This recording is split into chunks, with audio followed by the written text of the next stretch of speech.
Hello students.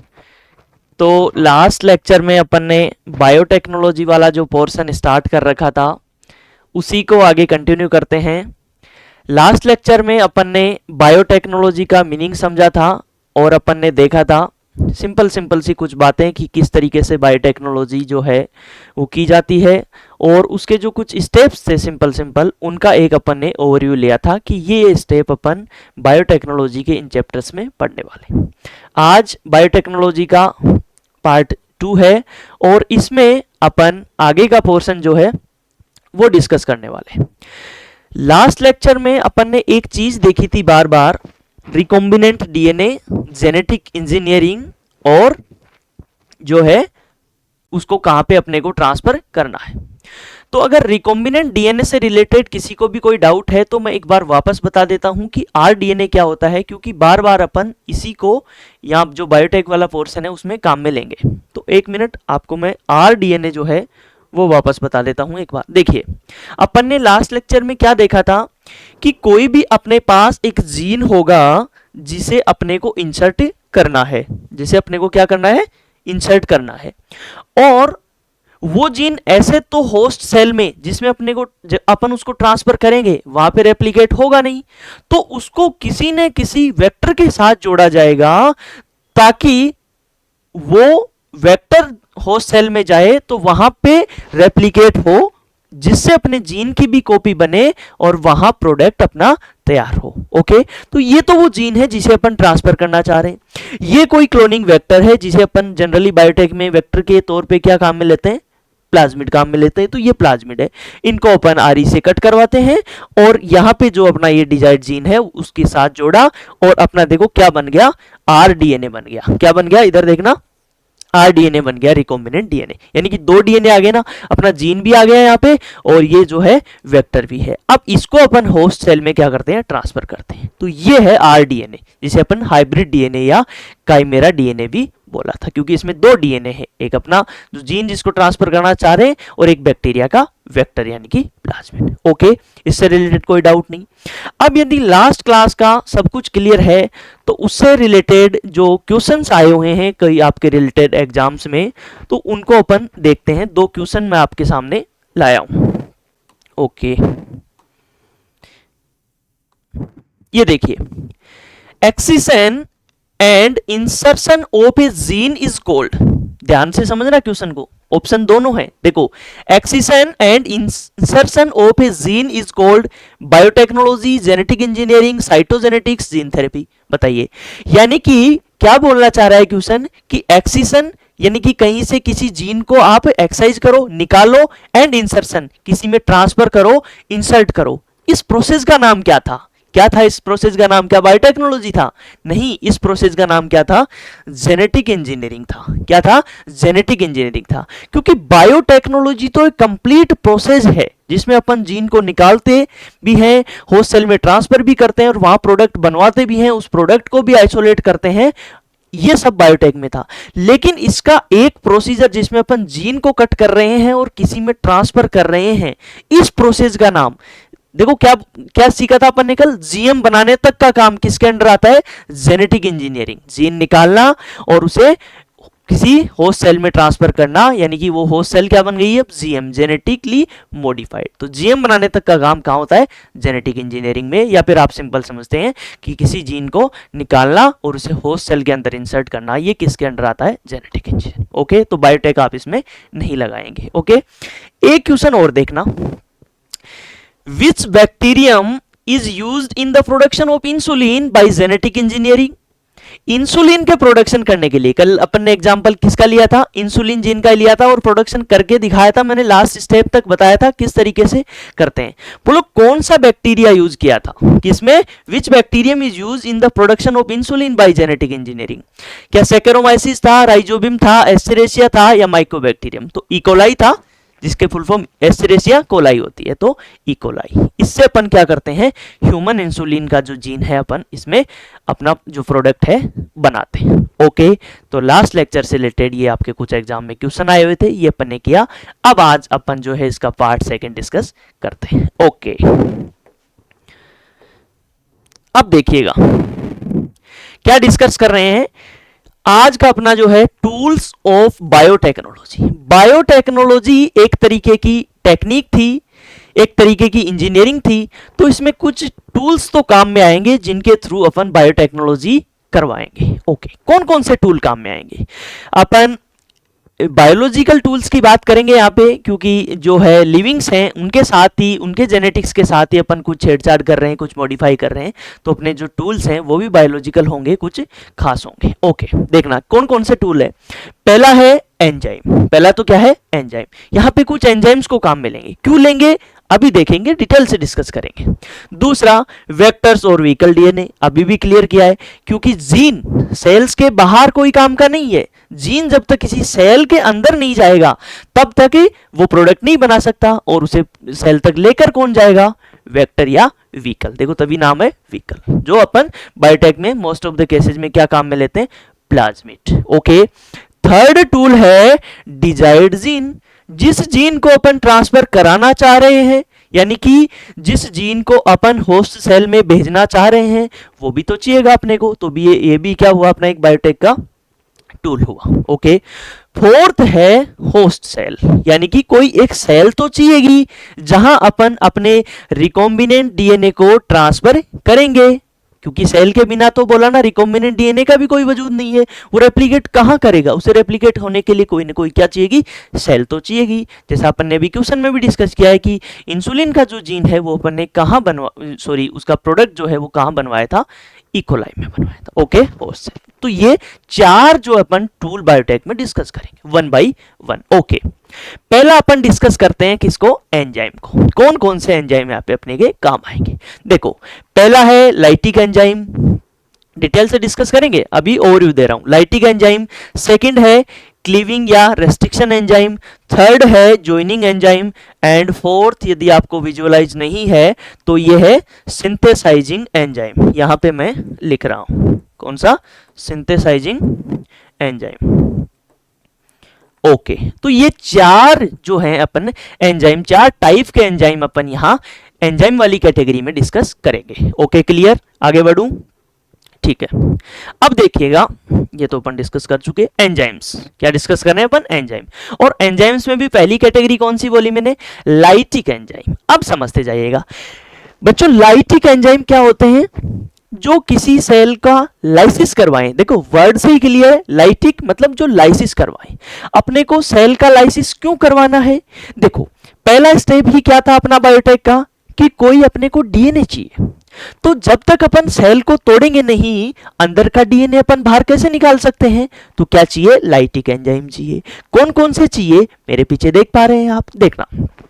ये एक मैंने यहां पे सिंपल सी क्या बनाई है? सेल बनाई है, और ये इसकी जो है सेल वॉल है, ये इसकी सेल मेम्ब्रेन है, और ये जो है डीएनए वाला पोर्शन है।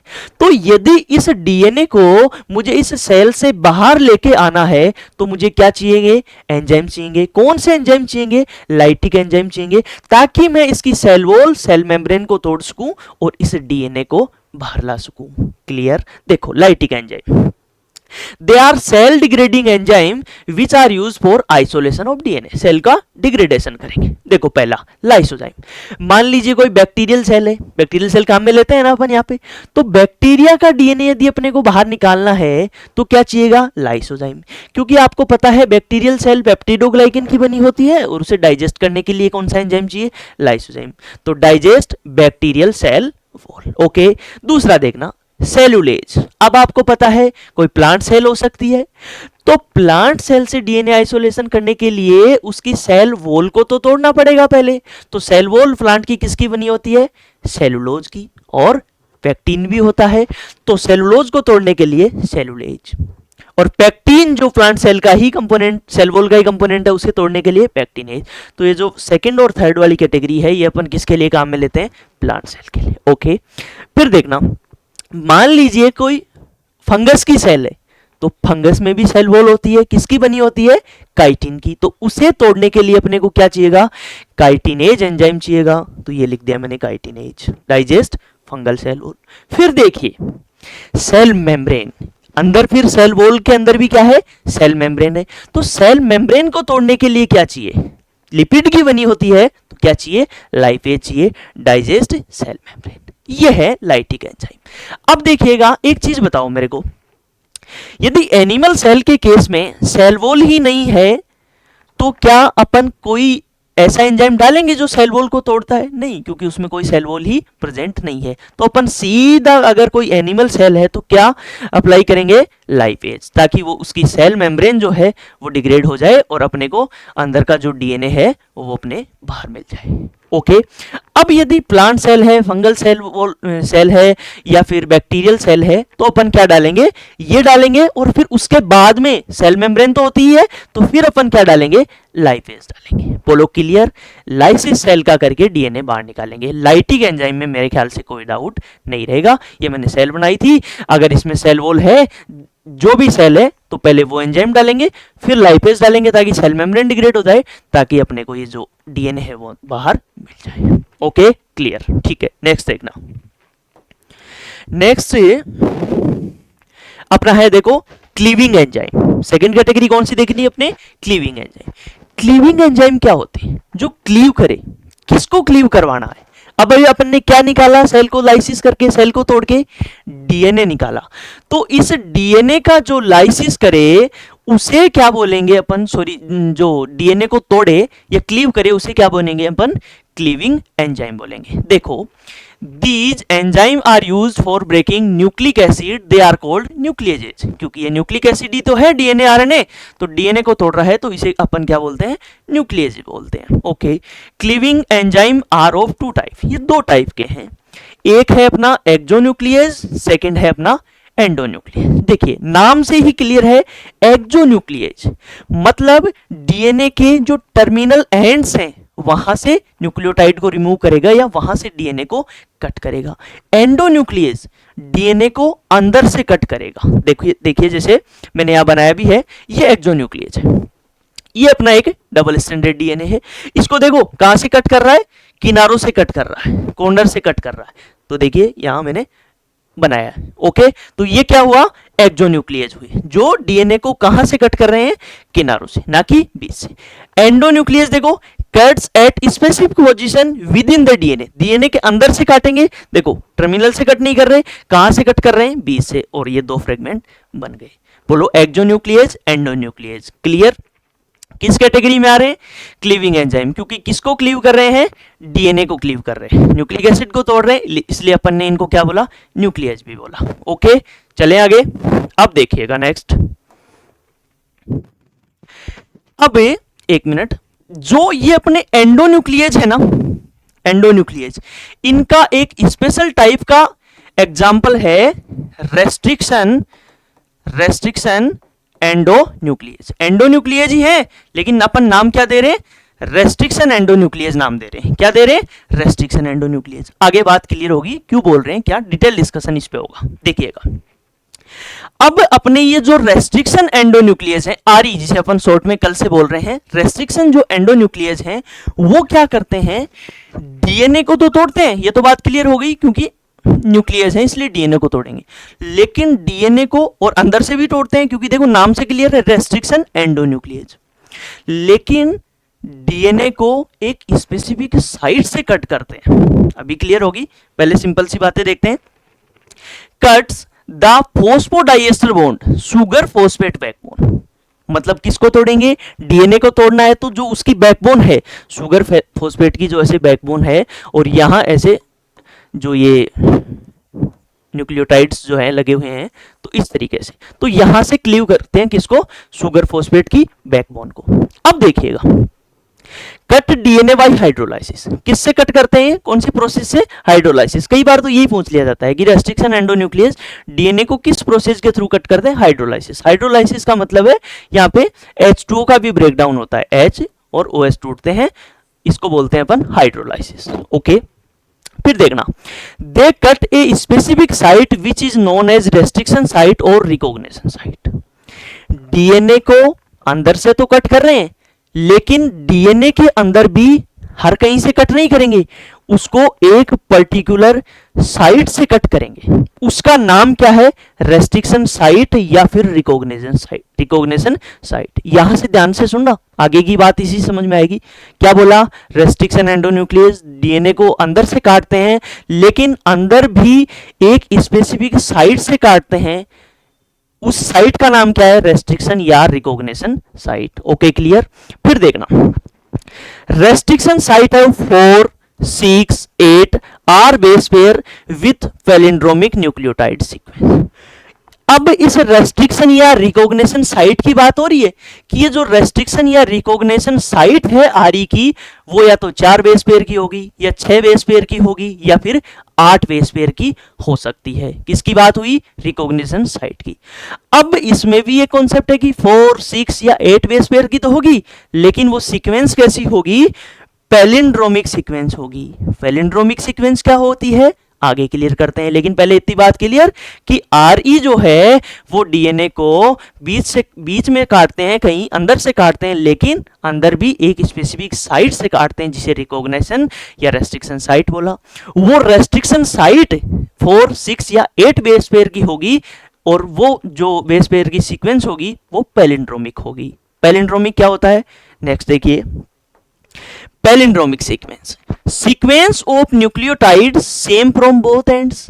क्या बात हो रही है? Both ends. देखो, जैसे एक सीक्वेंस बनाई मैंने GAATTC, GAATT और C, 5 3 5 ऐसे ही होता है डीएनए, कॉम्प्लीमेंट्री बेस पेयरिंग है। अब देखो GAATTC, रीड कीजिएगा, GAATTC। अब इधर से रीड करो, GAATTC। कितने बेस पेयर की सीक्वेंस है? 1 2 3 4 5 6। क्या डेफिनेशन में फिट बैठ रही है? 6 बेस पेयर की सीक्वेंस है, और दोनों साइड से रीड करने पर, इधर से रीड करो चाहे इधर से रीड करो, दोनों साइड से सेम है, GAATTC।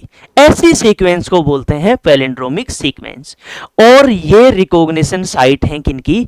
आरई की। यहां से डीएनए को आरई कट करने का काम करते हैं। इतनी बात क्लियर है क्या?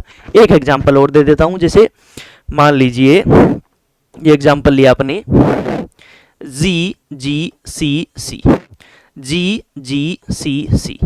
5 3 5। अब देखिएगा क्या लिखा? GGCC, कितने न्यूक्लियोटाइड? 4। इधर से रीड करो चाहे इधर से रीड करो, GGCC सेम आ रहा है क्या? तो ये भी किसका एग्जांपल हुआ है? कि पैलिंड्रोमिक सीक्वेंस का एग्जांपल हुआ। क्या यहां से भी कोई रेस्ट्रिक्शन एंडोन्यूक्लियस कट कर सकता है क्या? बिल्कुल कर सकता है। ओके, देखिएगा नेक्स्ट। अब बात करते हैं अपन, देखो अब सबसे important portion, how restriction endonuclease, जिसे अपन शॉर्ट में क्या बोल रहे हैं? आरई कट द डीएनए। डीएनए को कट कैसे करता है आरई, रेस्ट्रिक्शन एंडोन्यूक्लियस? मैकेनिज्म क्या है? देखो, एक मैंने बड़ा सा लंबा सा डीएनए बनाया, ये बहुत बड़ा डीएनए है, से इधर भी बड़ा डीएनए। ओके, अब देखो, अभी क्या बात करी थी अपन ने? वापस सुन लो, रेस्ट्रिक्शन एंडोन्यूक्लियस डीएनए को अंदर से काटते हैं, लेकिन एक फिक्स साइट से काटते हैं, जिसे रेस्ट्रिक्शन या रिकॉग्निशन साइट बोलते हैं। रेस्ट्रिक्शन या रिकॉग्निशन साइट कैसी होगी? पैलिंड्रोमिक सीक्वेंस वाली होगी। पैलिंड्रोमिक सीक्वेंस क्या होती है? अभी देख लिया, दोनों तरफ से रीड करने पे सेम आएगी, वहां से कट करेंगे। ओके, अब देखो, मान लीजिए ये देखो यहां पे GAATTC, और इधर से रीड करो GAATTC। ये एक पैलिंड्रोमिक सीक्वेंस है क्या? बिल्कुल है, एक पैलिंड्रोमिक सीक्वेंस। ओके, ये एक पैलिंड्रोमिक सीक्वेंस है ना? GAATTC, इधर से रीड किया, इधर से रीड किया, क्या हुआ? सेम आया, तो ये पैलिंड्रोमिक सीक्वेंस है। क्या यहां से कोई आरई कट कर सकता है क्या? बिल्कुल कर सकता है। देखो, बहुत सारे रेस्ट्रिक्शन एंडोन्यूक्लियस होते हैं, जैसे आपके एनसीईआरटी का एक डेटा बताऊं तो आज तक, वो तो आज तक की बात तब तक ही हो रही जब एनसीईआरटी लिखी गई थी, आज तक 900 से भी अधिक, 900 मोर देन 900 रेस्ट्रिक्शन एंडोन्यूक्लियस जो एंजाइम है वो आइसोलेट कर चुके हैं। ओके, तो बहुत सारे आ रही हैं। अब देखना, मान लीजिए एक रेस्ट्रिक्शन एंडोन्यूक्लियस है इकोआर वन। अभी आगे बताऊंगा इकोआर वन क्या है, कहां से मिलता है, पहले समझना। इकोआर वन है और इसकी जो रिकॉग्निशन साइट है वो ये वाली है, GAATTC वाली। तो क्या ये इसको पहचानेगा क्या? बिल्कुल पहचानेगा। और यहां से डीएनए पे कट लगाने का काम करेगा क्या? बिल्कुल करेगा। ओके, मान लीजिए ऐसे ही कोई और एंजाइम है जो है समा फर्स्ट है, ये सब आरई के एग्जाम्पल है, आगे क्लियर करेंगे क्या है। मान लीजिए कोई हिंड थर्ड है, इस तरीके से बहुत जो है आरई होते हैं।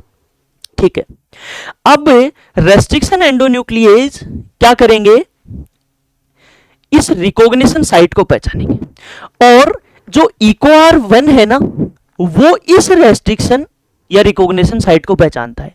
पैलिंड्रोमिक सीक्वेंस है, इसकी restriction site recognition site GAATTC वाली है, ये इसको पहचानेगा और यहां से कट करेगा। देखो कैसे कट करते हैं।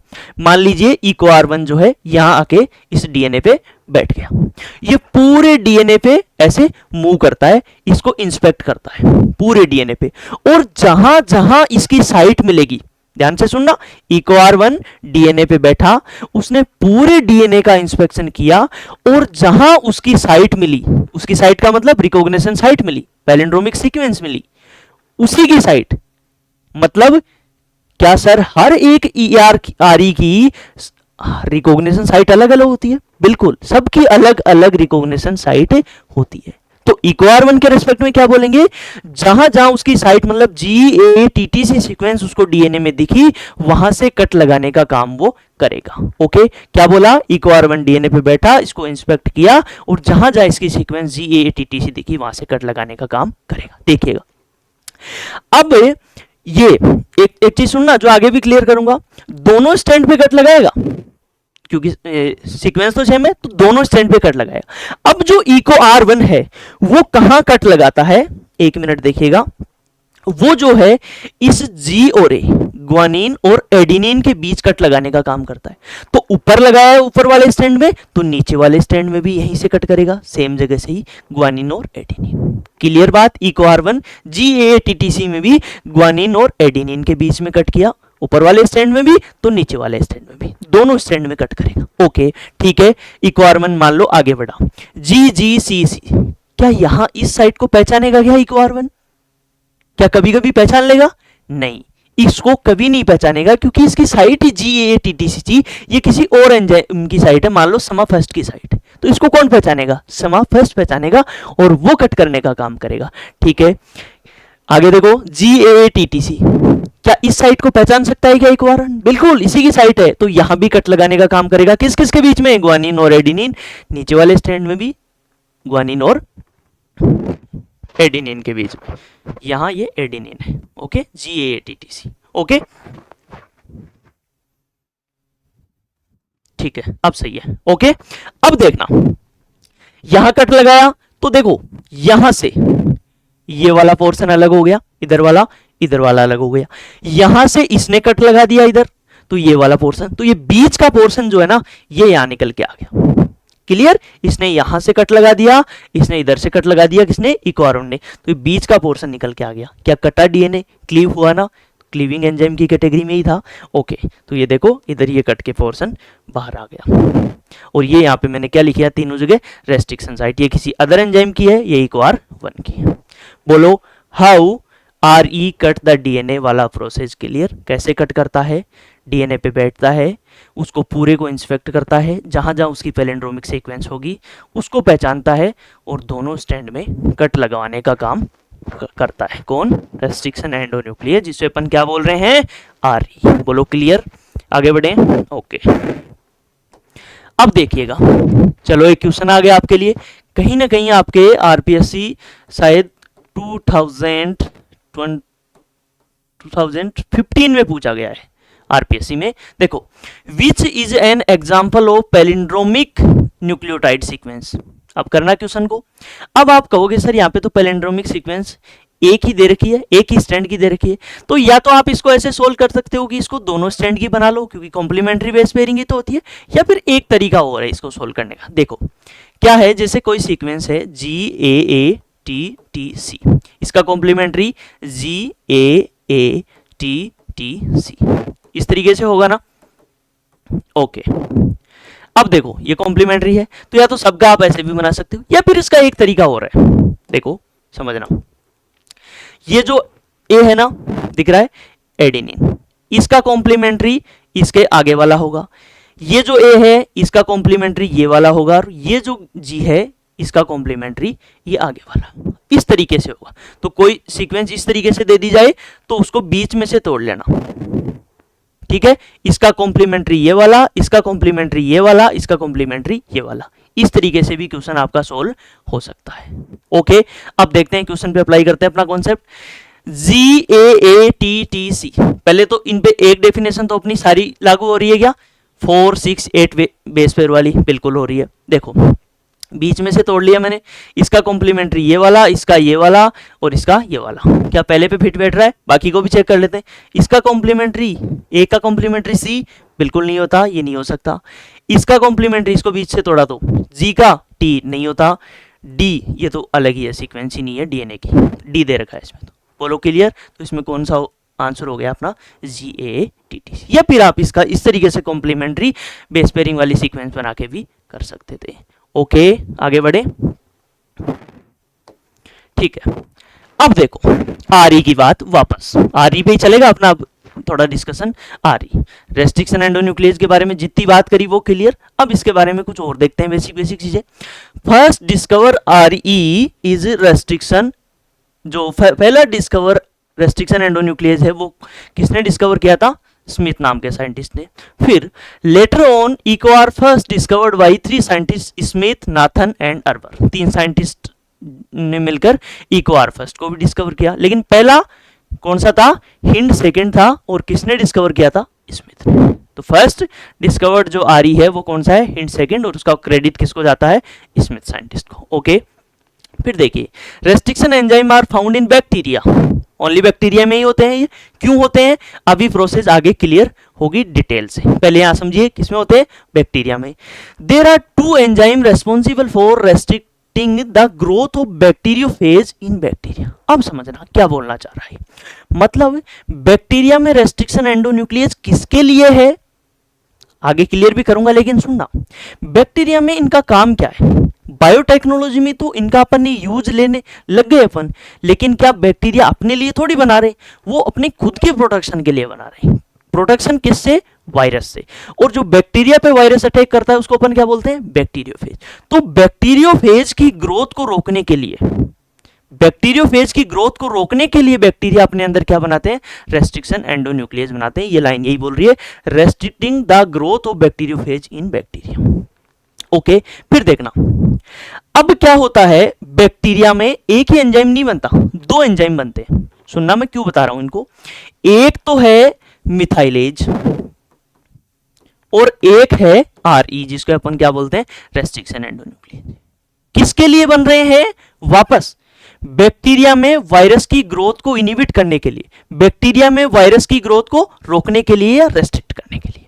देखना सर, एक एंजाइम आप एक्स्ट्रा ही ले आए, मिथाइलेज, इसका काम क्या है, देखना इसका काम है methylase add methyl group to the DNA और restriction endonuclease cut the DNA. ये तो कट करता है, अपने को पहले से पता है। एक एंजाइम नया और आया है यहाँ पे, क्या, मिथाइलेज, जो क्या कौन सा ग्रुप ऐड करेगा, मिथाइल ग्रुप डीएनए पे। क्यों करेगा, अब इस कंप्लीट प्रोसेस को आगे समझते हैं, देखिएगा। अब ध्यान से समझना इस चीज को, कई बार क्वेश्चन आते हैं यहाँ पे, और एनसीईआरटी में भी जो दे रखा है, आप स्टेटमेंट को ना समझ के इस डायग्राम से समझिएगा। देखो क्या है, ये एक बैक्टीरिया है, क्या है, बैक्टीरियल सेल है, और इसमें इसका जो है ये, इसका मैंने क्या बना लिया, डीएनए बना लिया। ओके, क्लियर इतनी बात। अब क्या होता था, बैक्टीरिया पे ये जो वायरस है बैक्टीरियोफेज, ये अटैक करता है। ओके, और कई बार तो ये इसे इतना नुकसान पहुंचाता है कि इसे मार देता है, इसे किल कर देता है, मार देता है। अब ये वायरस क्या करता है, सबसे पहले अपना जो जेनेटिक मटेरियल है ये यहां इस तरीके से इसमें अपना जेनेटिक मटेरियल इंसर्ट करता है। किसकी बात हो रही है, बैक्टीरिया पे। कौन अटैक कर रहा है, वायरस, जिसे क्या बोल रहे हैं, बैक्टीरियोफेज। क्लियर, अपना जो जेनेटिक मटेरियल जो है डीएनए या आरएनए, वो इसमें यहां पे इंसर्ट इसने कर दिया। ओके, अब क्या होता है कि इवोल्यूशन में क्या हुआ, बैक्टीरिया ने भी इसकी बैक्टीरियोफेज की ग्रोथ को रोकने के लिए कुछ तरीका जो है वो अडेप्ट किया। क्या किया, पहले तो क्या हो रहा था, इसके अंदर ये जेनेटिक मटेरियल आ गया वायरस का, और ये अपना जो है यहाँ पे नंबर बढ़ाता जा रहा है इस तरीके से, और बैक्टीरिया को डिस्ट्रॉय कर रहा है, नुकसान पहुंचा रहा है। अब इसने क्या किया, बैक्टीरिया ने इवोल्यूशन में डिफेंस मैकेनिज्म का तरीका जो है ढूंढा, और जो बैक्टीरिया का डीएनए, आपको पता है डीएनए से एमआरएनए बनता है, एमआरएनए से प्रोटीन, और जो एंजाइम है वो प्रोटीन से ही बनते हैं। बैक्टीरिया ने भी क्या किया, एंजाइम्स बनाए। क्या बनाए, एंजाइम्स बनाए। अब मान लीजिए एक एग्जांपल माना EcoR1, एंजाइम किसने बनाया, बैक्टीरिया ने बनाया, क्योंकि अभी देखा था रेस्ट्रिक्शन एंडोन्यूक्लियस कहां बनते हैं, बैक्टीरिया में बनते हैं। तो बैक्टीरिया के डीएनए से क्या बना, एंजाइम बना। अब इस EcoR1 ने क्या किया, जो ये वायरस का जो डीएनए था इसको कट कर दिया, बीच में से इसके फ्रेगमेंट में इसको कन्वर्ट कर दिया, क्योंकि आपको पता है EcoR1 रेस्ट्रिक्शन एंडोन्यूक्लियस है, जो डीएनए को जहां इसकी सीक्वेंस मिलेगी GAATTC वहां से कट कर देगा। तो वायरस के डीएनए के साथ भी इसने ऐसा ही किया। ओके, कट कर दिया। अब ये इसके अंदर जो है ग्रो नहीं हो सकता, ये मारा गया। लेकिन अब एक समस्या है, क्या EcoR1 जो एक एंजाइम है वो क्या वायरस के डीएनए को ही कट करेगा? क्या बैक्टीरिया का जो डीएनए है इस पे क्या इतना बड़ा डीएनए पे GAATTC सीक्वेंस नहीं मिल सकती क्या? आप कहोगे सर बिल्कुल मिल सकती है। तो क्या ये इसको कट नहीं करेगा? बिल्कुल ये इसको भी कट कर देगा। इसके लिए बैक्टीरिया ने एक एंजाइम और बनाया, बैक्टीरियल सेल ने एक एंजाइम और बनाया कि ये मेरे डीएनए को भी कट कर सकता है। तो बैक्टीरिया ने क्या बनाया, जिसे अपन ने अभी डिस्कस किया था, मिथाइलेज। मिथाइलेज क्या करता है, मिथाइल ग्रुप जोड़ता है। तो इसी मिथाइलेज ने क्या जोड़ा यहाँ पे, जैसे यहां जोड़ दिया और इधर यहां जोड़ दिया। क्या जोड़ दिया, मिथाइल ग्रुप जोड़ दिया। मिथाइल ग्रुप जोड़ने से क्या हुआ, ये जो साइट है GAATTC वाली, ये थोड़ी सी अल्टर हो गई, थोड़ी सी चेंज हो गई, और अब इसको EcoR1 पहचान नहीं सकता। जब इसको EcoR1 पहचान नहीं सकता तो अब इसको कट नहीं करेगा। तो अपन ने अभी क्या देखा, दो एंजाइम बैक्टीरियल सेल बनाती है, किसके प्रोटेक्शन के लिए, एक तो अपने खुद के डीएनए को बचाने के लिए, और दूसरा वायरस के डीएनए को कट करने के लिए। अब देखो इसी से इसका नाम पड़ा। देखो बैक्टीरिया में ध्यान से सुनना, वायरस की ग्रोथ को रेस्ट्रिक्ट किया, रोका किसने, एंजाइम ने, तो इसलिए नाम पड़ा रेस्ट्रिक्शन। और बीच में से डीएनए को काटता है, इसलिए एंडोन्यूक्लियेज। तो नाम भी क्लियर, रेस्ट्रिक्शन एंडोन्यूक्लियेज क्यों पड़ा, क्योंकि बैक्टीरिया में वायरस की ग्रोथ को रेस्ट्रिक्ट कर रहा है, इनिबिट कर रहा है, रोक रहा है। तो बैक्टीरिया में ये एक डिफेंस का तरीका है, किससे, वायरस से डिफेंस करने। क्लियर हुई बात। और इन्हीं आरई को अपन किस में काम में लेने लगे, बायोटेक में काम में लेने लगे। तो भला हो इन बैक्टीरिया का जिन्होंने आरई बनाए और अपनी बायोटेक में, जो एक सबसे इंपॉर्टेंट पार्ट होता है और सबसे इंपॉर्टेंट एंजाइम है आरई, वरना उनके बिना अपन कुछ कर ही नहीं सकते, डीएनए को काट ही नहीं सकते एक स्पेसिफिक साइट से। ओके, अब इतना क्लियर होगा मेरे ख्याल से, तो आगे चलते हैं। अब देखो आरई के बारे में कुछ और बातें। RE obtain from bacteria, bacteria से ऑब्टेन होते हैं, बिल्कुल। RE is a part of defence system of bacteria, क्या डिफेंस का पार्ट है, किसमें, बैक्टीरिया में। अभी देखा ना आपने, वायरस से डिफेंस ही तो कर रहा है वो। Okay, RE never cut it own bacterial DNA because the restriction site is modified by methylation. Methylase enzyme ने इसकी साइट को मॉडिफाई कर दिया मिथाइल लगा के, इसलिए आरई कभी भी खुद के बैक्टीरियल डीएनए को कट नहीं कर सकता। कभी भी पूछा जा सकता है किस एंजाइम के कारण, मिथाइलेज एंजाइम के कारण। क्या किया मिथाइलेज एंजाइम ने, मिथाइलेशन कर दिया, तो अब वो उस साइट को पहचान नहीं सकते। ओके, फिर देखना, it is never synthesize in eukaryote, eukaryote में कभी नहीं बनते हैं। स्टेटमेंट आता है कई बार, आरई कुछ यूकेरियोट में बनते हैं, प्लांट में बनते हैं, नहीं, कभी भी आरई किसी यूकेरियोट में नहीं बनते, ओनली फॉर ओनली प्रोकैरियोट में बनते हैं। यूकेरियोट का डिफेंस सिस्टम अलग है, ये किसका डिफेंस सिस्टम है, बैक्टीरिया का या prokaryote. Okay, till today more than 900 restriction enzyme have been isolated from over 230 strains of bacteria। आज के दिन तक, कहां तक की बात हो रही है, जब एनसीईआरटी लिखी गई है तब तक की बात हो रही है, आज तो बहुत ज्यादा हो गए होंगे। 900 से भी ज्यादा रेस्ट्रिक्शन एंडोन्यूक्लियेज एंजाइम आज तक क्या कर चुके हैं अपन, आइसोलेट कर चुके हैं। किससे, 230 स्ट्रेन्स ऑफ बैक्टीरिया से। इसको इस तरीके से समझना, लाइन बहुत छोटी है लेकिन बहुत कुछ कहना चाह रही है। इस स्टेटमेंट से अपन एक कंक्लूजन और निकालेंगे। देखो, मान लीजिए एक बैक्टीरिया, दूसरा बैक्टीरिया, तीसरा बैक्टीरिया, ऐसे 230 स्ट्रेन, किसके? बैक्टीरिया के 230 स्ट्रेन है। स्ट्रेन का मतलब होते तो बैक्टीरिया ही है, इनमें कुछ कुछ डिफरेंस होता है, स्ट्रेन अलग अलग है। ओके, मान लो एक बैक्टीरिया जिससे अपन ने आरई आइसोलेट किया, दूसरा बैक्टीरिया जिससे कोई आरई मिला, तीसरा बैक्टीरिया जिससे कोई आरई मिला।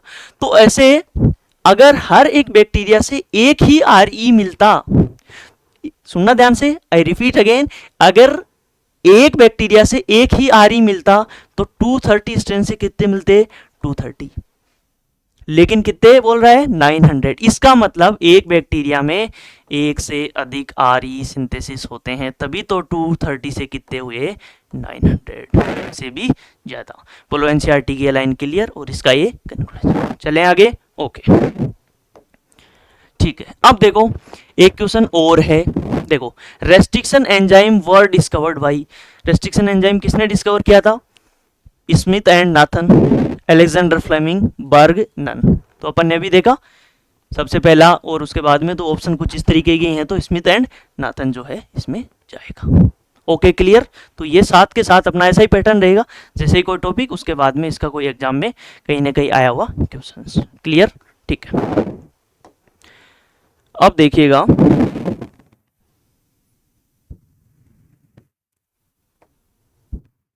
ओके, यहां पे जो है अपन ने बायोटेक्नोलॉजी का पार्ट सेकंड जो है वो कंप्लीट किया। क्या क्या डिस्कस किया अपन ने?